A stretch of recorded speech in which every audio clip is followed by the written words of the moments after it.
Hi, this is Joe Harris, and this is your Just a Sales Tip Tuesday. So I often get asked, Joe, when's the best time to ask for the business? Well, if you're a good salesperson, you know that it's hard to get a deal or a transaction or a sale without asking for the business. But how do you do it? When do you do it? Also, how do you get referrals? When do you do it? How do you do it? How do you ask for the referrals? Well, it's pretty simple. The equation is, well, before I get into that, most people don't ask for the business until they've completed the transaction. In other words, they're not asking their clients for other clients and referrals until they're done with the transaction and they say, hey, I did a good job for you. Can you pass me your friends and family?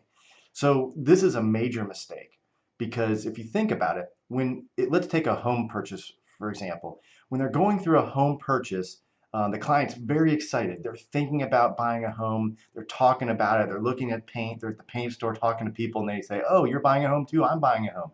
Everyone's buying a freaking home when you're buying a home. It's the yellow car syndrome. You've never seen a yellow car on the road until you bought one. You drive around, you see yellow cars everywhere.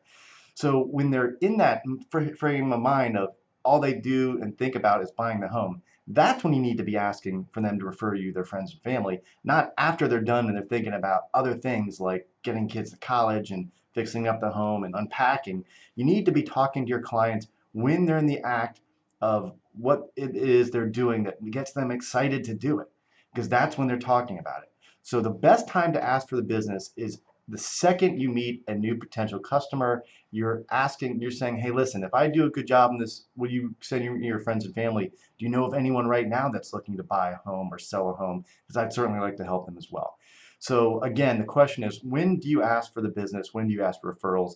And the answer is from the second you get a new lead, you're setting them up and asking them for the business the entire time, because that's the most likelihood of getting a referral is during that time as well. So thank you again for listening to Just a Sales Tip Tuesday. If you have any questions, comments, concerns, please let me know. I'll see you next week.